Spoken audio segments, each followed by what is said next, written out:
If you are like me, you did not learn about the different syllable types when you learned how to read. But here's a quick little explanation. Closed syllables just means words that have short vowels, and the syllable ends in a consonant. That consonant makes the vowel sound short. Like in the word asphalt, the first syllable has a short A, ah.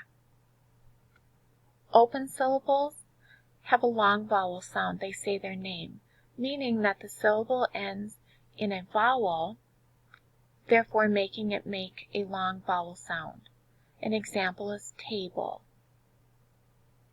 Magic E, another word for bossy E, and digraph syllables means that the syllable ends in either a bossy E or a vowel digraph. Remember, digraphs are two letters that make one sound, such as AW says aw, OU says ow. In this situation, birthplace, the word place is a magic E syllable. In the word audit, the first syllable ends in a vowel digraph. Our controlled syllables have a vowel plus R. When there is a vowel plus R, keep that together, don't split it up. For example, in the word marvelous.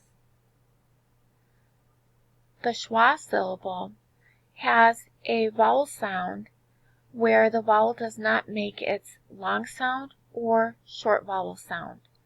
Oftentimes it will make the sound. In this situation, the word human, it's not human, but human. You'll notice schwa syllables with a lot of names. The LE syllable, LE says ol, and it often follows a consonant. Keep the LE together. So you'll see the example table, the BLE is one syllable. Or, like in this situation, riddle, the DLE is a syllable.